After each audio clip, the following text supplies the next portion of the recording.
the National College Football Championship game. Okay, John, thanks very much. More on this now from our chief political analyst, Matthew Dowd, our chief legal analyst, Dan Abrams. Matt, let me begin with you. So Steve Bannon clearly paying a price for his comments to Michael Wolff, but he's not the only one in the book with these revelations. And what you read on the page there is what we've been hearing from behind the scenes for a long time.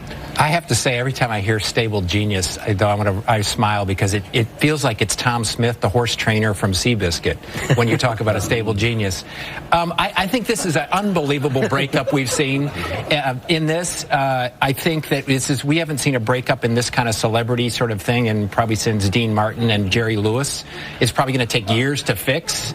And I think the president is, as you watched him, his behavior has only confirmed what all of those people on the record and off the record said in the book. All these questions about the president's mental capacity, Dan Abrams. And Michael Wolff, the author, said yesterday that some of these aides even talk about invoking the 25th Amendment, but that's pretty far-fetched. Let's be clear. As a legal matter, the 25th Amendment is a liberal pipe dream, and for two reasons.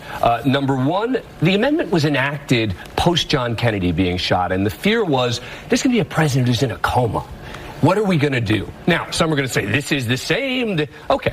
As a procedural matter, it's harder than impeachment. Right. You have to get a majority of the cabinet first, and then two-thirds. First, you have to get the vice president. Yeah. Then you have to get the majority of the cabinet. If the president then objects to that, you have to get two-thirds of the House and the Senate. With impeachment, you only need the majority of the House. So if the president is going to be kicked out of office based on a constitutional principle, it's going to be impeachment. It's not going to be the 25th Amendment. Meantime, one of the things we're seeing is, though, new reporting also about Robert Mueller and his special counsel investigation, focusing more on obstruction of justice. That's going to raise the question of, is Mueller going to ask the president for an interview? Will the president grant it?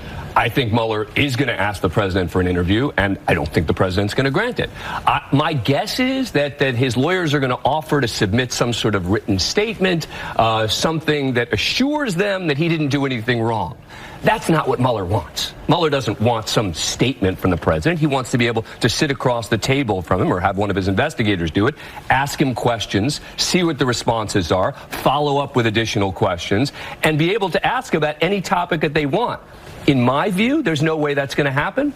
We'll see. Before we go, Matt, I got to ask you, Oprah